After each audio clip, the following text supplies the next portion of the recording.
Hi there guys, and today we're going to be talking about interpenetrations, and you'll see that I already have something prepared for you. So I'm going to be discussing exactly what we have in front of us for a moment.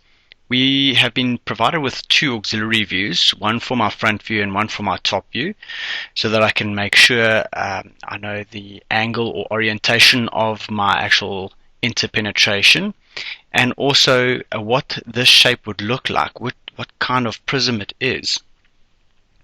I've left the front view of this prism unfinished or incomplete, and we're going to be completing it in a moment. I've also included the construction lines from the actual auxiliary views onto the top view so that you can see the actual points of interpenetration. And I've also labeled them for you, E, B, A, C, F, and D. And we'll discuss that in a moment. Just please remember that we are drawing it on an X-Y axis. I haven't labeled it as yet. Okay, so what we want to do right now is we want to go ahead and find exactly what this shape is going to look like. I've been given two different sets of information. Firstly, I don't have this information on my top view, so I'll have to go ahead and project all these points down. Please use your numbering or lettering system in order to do this. Remember, your orientation has to be according to what you see, and your auxiliary views need to match up. Alright, so remember, this is your front view and this is your top view, and these orientation of the auxiliary views need to correspond to which view you're looking at. Okay, for now I'm going to go ahead and I'm going to go select my construction lines, and I'm going to project these points down. Remember, if I'm looking at this object from the top, I'll be able to see the surface because it's now at an angle. It's not perpendicular to the actual main shape, which is the square prism. So I'm going to go ahead and project them down.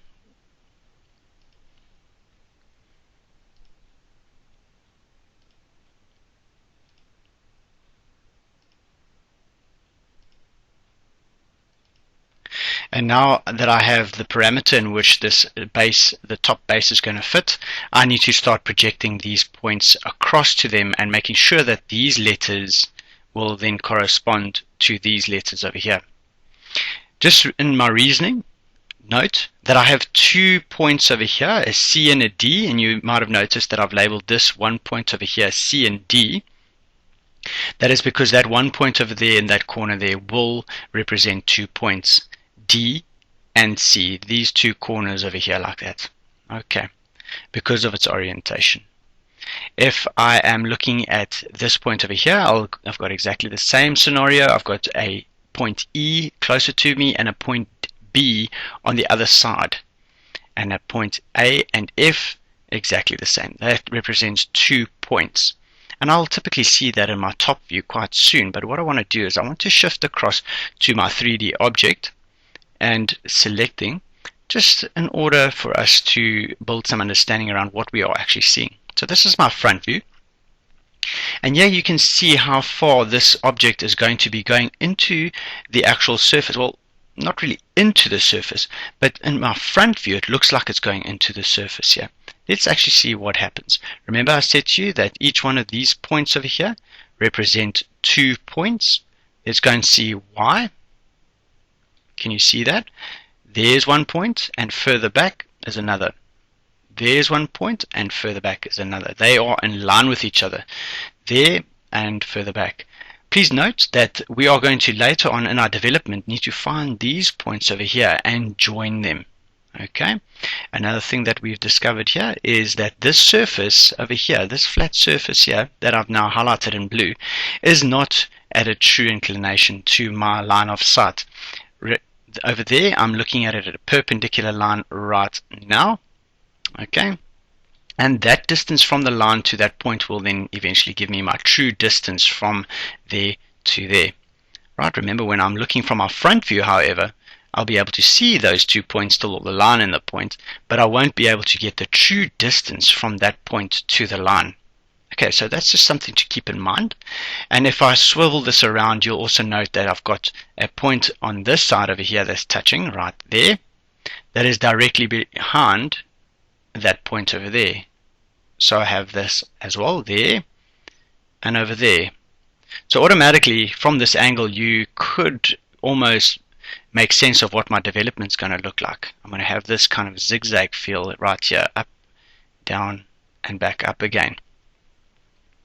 Alright, so I'm going to just switch this back around and get back to my previous drawing.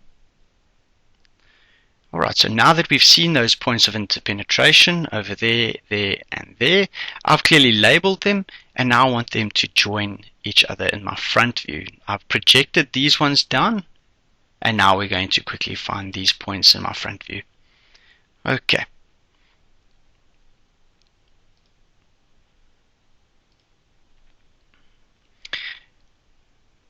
My angle of inclination over here to my horizontal is 30 degrees.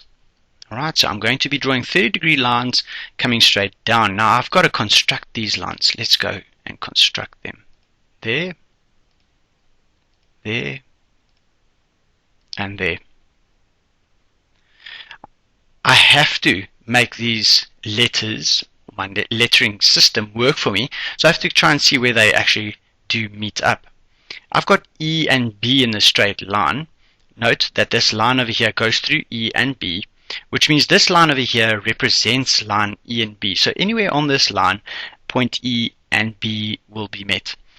Right, so let's go and have a look at where it meets up with E and B.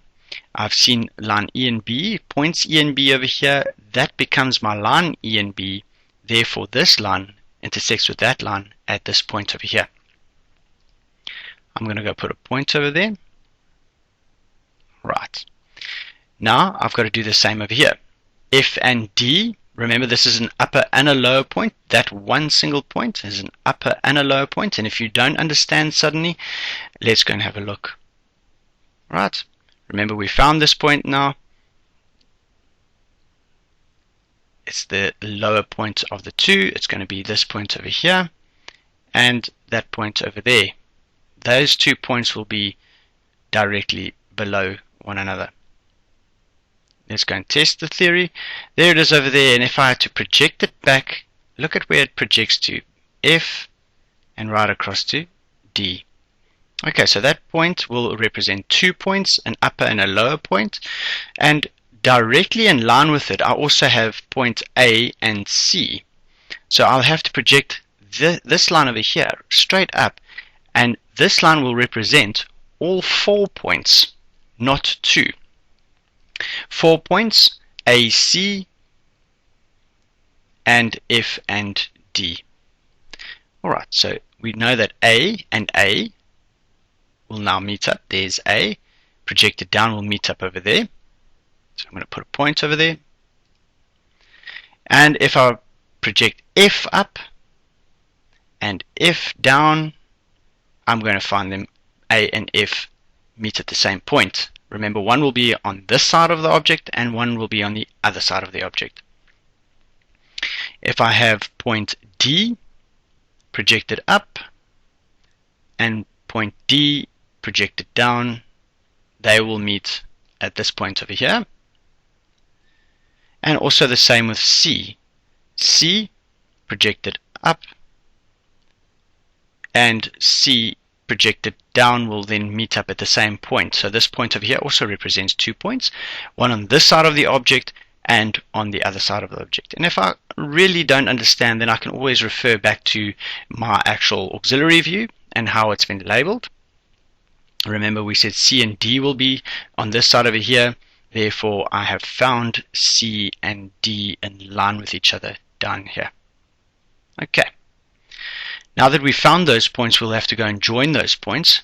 Isn't that the wonder of orthographic projection? We find points, we join points to form lines. Once we've joined the lines, we will find lamina. And once we find lamina, we will join the lamina to find shapes. I'm going to clean this up for us a little bit. There, like that. Like that. And I'm going to convert these 2 lines over here. Let's just get the proper selection to final lines.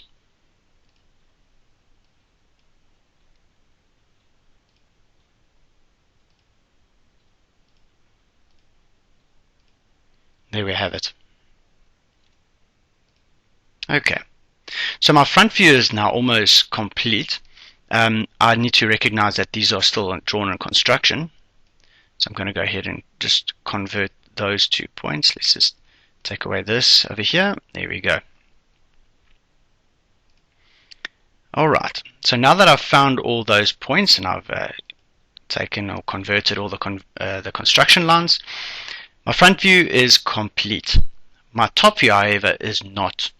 Remember, we said we're going to be working with this base, and when I look at it from the top, I can see the entire base. That line over there and this line over there will give me the parameters within which this base is going to fit. And I'm going to go ahead and plot my points. Remember, my numbering or lettering system will have to come to play here.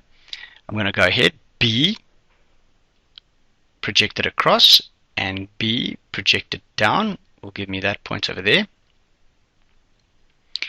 C and A, there's C, line C, meeting up with it, each other over there, C line across, and A goes across this way, A drop down will meet over there. We know that D projected across and D coming down will meet over here. F projected across, F going down here will meet there, and then obviously the very last one is going to be E projected across and E projected down will meet each other over there. Okay, we did say that we were going to see the actual base, so I'm going to go ahead and draw that base in final line so that I don't get confused.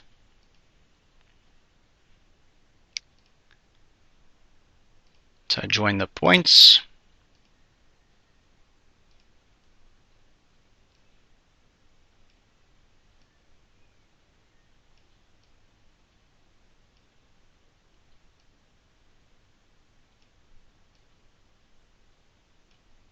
Alright, and there I have the top base of the prism, the hexagonal prism. Okay, now the only thing that's left is to actually go ahead and join these points to my main shape over here. I want to zoom in on this a little bit for us over here, because we're not needing to see the actual front view. We are going to clean this up a little bit from here and here, and I'm going to go and convert each one of these lines to final lines.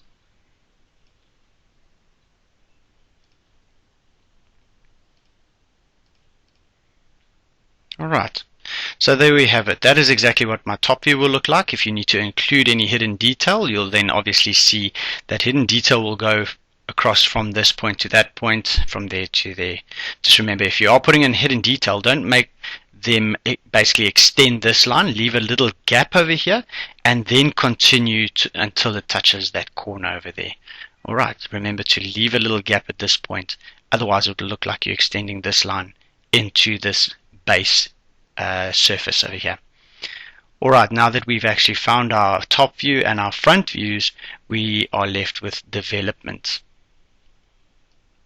So when we're dealing with the development, we've got to realize that we can use the height of our front view, that is if I'm developing this main shape, and I'm theoretically wrapping a piece of paper around this main shape, excluding this, this hexagonal prism, where it's actually penetrating the shape, and it's going to leave a specific hole in my piece of paper.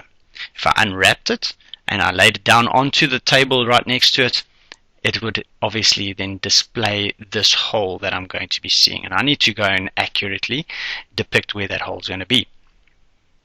Right, let's take our development into consideration.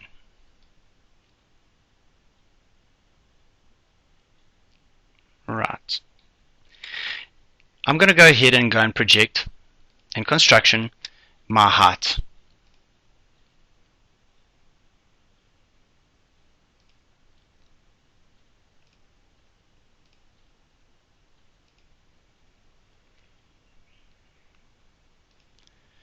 Right, remember I've got the height of my actual object, but what about the hole that is inside of it? Okay, so this penetration has caused a hole and it has a specific shape to it. So I'm going to go ahead and take each one of my letters that I've found and project them across as well. Okay, so remember, I have to project them across because I have to give the correct height from the ground level up to that point. So I can't really project it any other way. I'm only going to be developing the main shape, so you only have to find the points of contact to the main shape. We don't have to project anything from our actual hexagonal prism. Right, I've only projected these 3 points, which represent 2 points each, and we're going to have to go and find out whether this is actually going to be another point that I'm going to have to project as well, and this is going to need to be another point of projection. We'll go back to our 3D model to make sure of this. I then go ahead and I start a vertical line to work off from.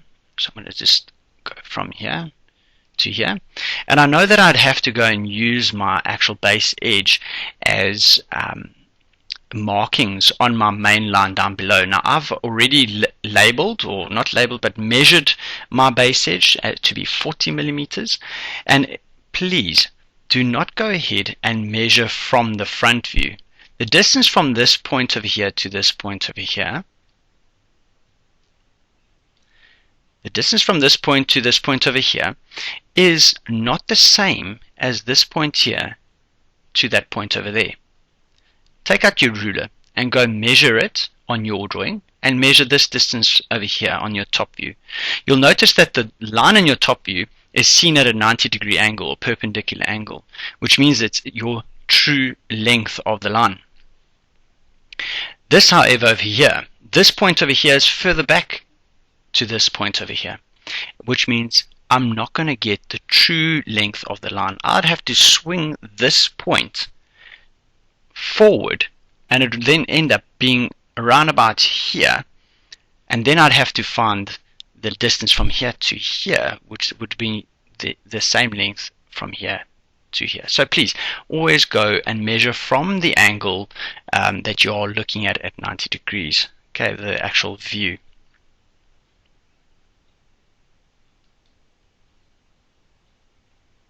Okay, I'd like to keep that into the frame right there. Okay, so I now know that this is my 40, and I'm going to go ahead and use my arc from here and scribe my arc 40 millimeters each time. Okay, now I already know that, so I'm simply going to go ahead and measure my points, distances from here to be 40. My next point would have to be 40 as well. Nice thing about SolidWorks, I can go ahead and simply smart dimension these and move them across the way I need them.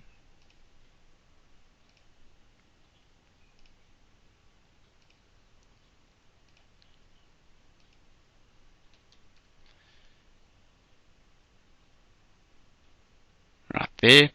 And then I'm also going to have my last point. Let's hope it makes it.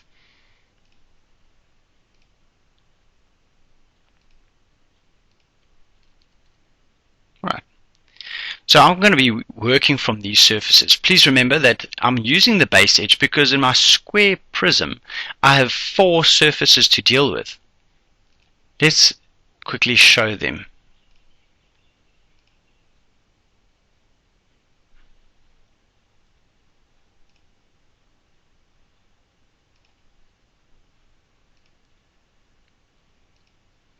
That one there, that one there, that one there, and the very last one, have to have that accurate, that one over there. Alright, I'm just going to extend this line slightly so that it do meet. There we go. Okay, so the parameter in which my actual development is going to fall will be over here. I have now seen my first surface, my second surface, third surface, and my fourth surface. If I had to go number each one of these, I'd have to go ahead and use my numbering system for the main shape. I'm quickly going to go ahead and do that for you.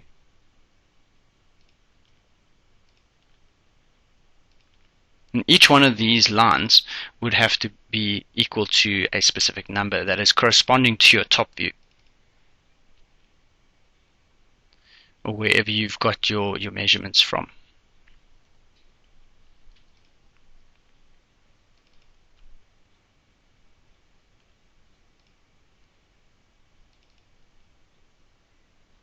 We will work from 1, 2, 3, 4, and we know that number 1 will always end up back at number 1.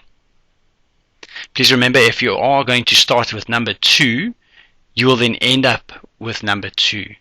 So please don't make that mistake. Alright, if you don't end up with the same number that you started with, you might have a little bit of a problem. You might have too many surfaces, or you might have numbered them incorrectly. You might have numbered it 1, 2, 3, 4, 5 rather than 4 back to 1. Alright. I would like to focus on this numbering system.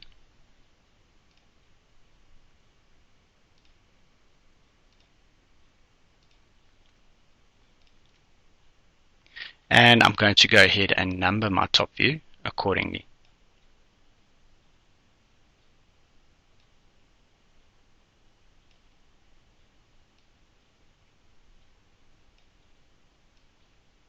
Alright, now that we have the numbers in place, note that between 1 and 2, nothing is happening. There's no points of interpenetration. Okay, so that would be a flat surface, which is this flat surface over here and on the other side of the actual object. Just to go to my 3D object again, you'll see that this is going to be between 1 and 2. That's the flat surface over there. And then obviously on the other side, I have this flat surface in line with that flat surface over there. See there? Okay. Alright, so once we've done that, we've established that, we're now going to look between 2 and 3, which would be between 2 and 3 on the line over here. Okay, so once we do that, we need to go find exactly where B and point A and C will be. Now, can I simply go ahead and measure from this line to that point? The answer is no. Right, we've already established that this surface over here is in fact not seen at a 90-degree angle. And if I'm looking at my top view, I will be able to get the true length from the number 2 point to B, and from number 3 to both A and C. The same way from 4 to E, and from 3 to F and D. Okay. So I'm just going to go ahead and smart dimension those quickly and see exactly what those distances are. We have 15.26 on this one. Remember, these are my own fictitious figures. Yours on your worksheet might be way different. And I'm going to be doing exactly the same from 3 to this point over here. Let's take it like that. Okay, brilliant. Right, so if I'm measuring away, remember that the 15.26 is the same distance from 4 to E than it is from 2 to B, because I've got them in line with each other. So from 2 to B, I have 15.26, and I need to establish that point over here. So I'm going to go ahead and put a point down and smart dimension it. In your case, you'll just measure the 2 points from there to there, and I need to make that 15.26. There we have it. Okay, now that we've established that, we're going to go ahead and go and find F and D, both those points. Now I'm going to measure away from 3 to point F and D. Remember, F and D is an upper and a lower point. So from 3 to F and D, we've got 12.37. So from 3, between 3 and 4, remember we're dealing between 3 and 4. I'm going to go ahead and I'm going to plot a point, smart dimension that one. And we said that that's going to be 12.37. Okay. And I need to go and find point E. I would like to actually go and use this numbering system or this lettering system on my development as well. So I'm going to go ahead and copy them.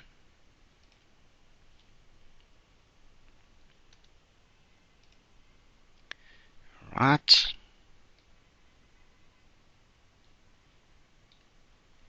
F and D away from 3, we would have it over there. And we want to have B over here, like this over here. We label it there. Okay. Just remember that the distance from 3 to A and C is the same distance from 3 to F and D. So I'd like to go ahead and find those distances as well. So I'm going to go ahead and plot. Remember, I'm working between 2 and 3 for the points A and C, which seem to be in the same line over here in my top view. So between 2 and 3, I'm going to move away from 3 towards 2, and I'm going to plot a point there. And that would be the same distance, 12.37. So I'm going to smart dimension that. You're going to use your ruler.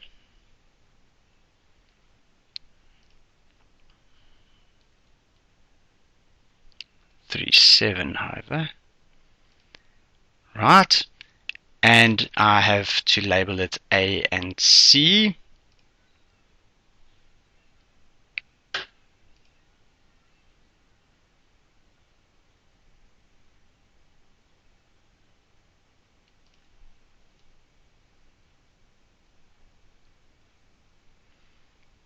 That would be that point over here. And I also have to find the very last point, which would be point E. Okay, E would be the same distance from 4 to E would be the same distance from 2 to B, like I have found over here, from 2 to B, 15.26. The 15.26, I've actually measured it and given it on my top view. So I'm going to go ahead and plot the point between 4 and 3. Between 4 and 3, I'm going to move away from 4 to 3, and I'm going to go ahead and smart dimension that as well. That would be 15.26. Okay, and I want to label that E.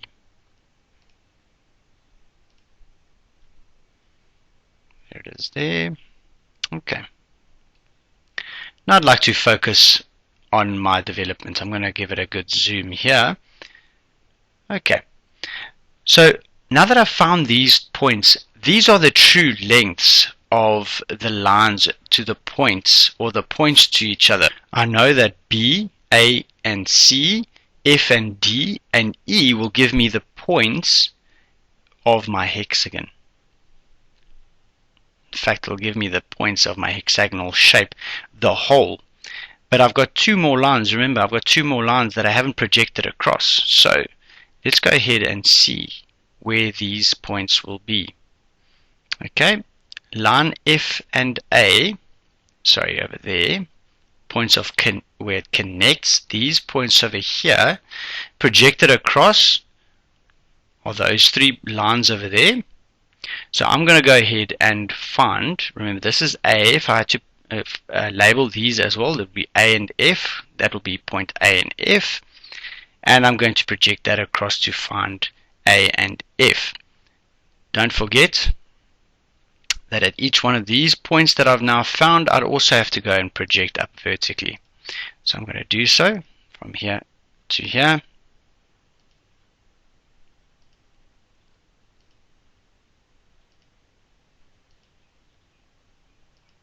Okay. And I'm going to zoom out a little so that we can actually see which lines are actually being projected. Okay. In this instance over here, let me go and say that this is like point A and F. That's point A and F projected across. I now need to go and find it. There's A and there's F. Remember, they are opposite points of one another. So I'm going to go plot those points over there. There it goes there. A is going to be found there, and F is going to be found on this line over here. Alright. Then I have E and B over there. That's the point of contact, so I'm going to have E and B. So B would be found over here because that's the vertical line for B as well, and E. And I'll also have C and D, which is the point of contact. Remember, we have to find the points of contact. We are developing the main shape. So we're going to go and find C and D. That means that this is going to be C's point and this is going to be D's point. Notice that they are directly opposite each other on the same line, and therefore this one will also be directly opposite that point. But now there are 2 points that I haven't confirmed, and they are going to be points that are now going to be seen in my 3D shape. So I'm going to shift across to my 3D shape. That would be typically this point over here and that point over there, because we do have points of contact along that line, this line over here, touching the actual shape that's penetrating it. So in my 3D shape, let's go across to my 3D shape, you'll see that if I spin this around, look at what happens here. It goes from that point up to another point. Now we've only found this point here, that point there, and this point there, and their opposites, which will be that point there, this point here, and that point there. But in my development, I need to see this point over here as well as this point over here. Alright, so let's go and have a look at how we go about doing this. Changing it back to the actual picture, I now realize that I have to go and project these lines horizontally as well. From this point across, I'm only going to go about to there, and from this point across, I'm only going to go from about there. And we know that these 2 points, or these 2 lines that I've just projected across, are formed on this line, which is numbered number 3. That point over there is representing this line that goes from the top to the bottom. Okay, so let's go to number 3, which is this line over here, and anywhere it then connects with number 3, that's going to be another point of intersection. So it'll typically be this point over here and that point over there. Okay, I'm going to go ahead and join my points with a final line from there to there, there. So this is what my actual development is going to start looking like. It's got this shape hole in it.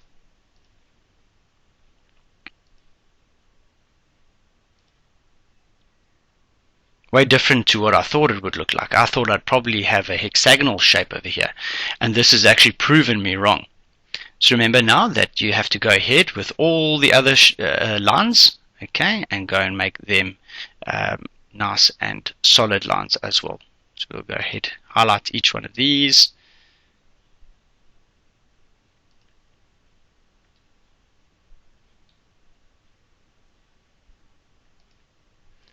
Change them to solid lines, final lines, like so.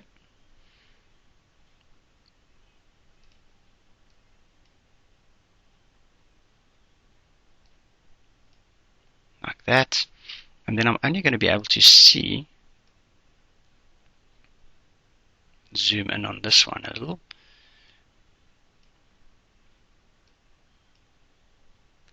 These lines over here to be final. Okay, so let's double check this.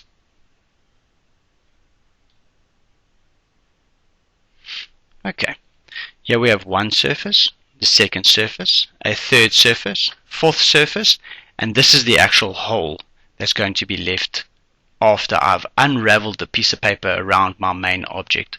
This will be the development of the square prism. Guys, I hope you've enjoyed this video, and if you have any comments to make, please make them on the video below, and yeah, please like them so that your friends can see it and that they can also take some tips from these videos. Thank you for watching.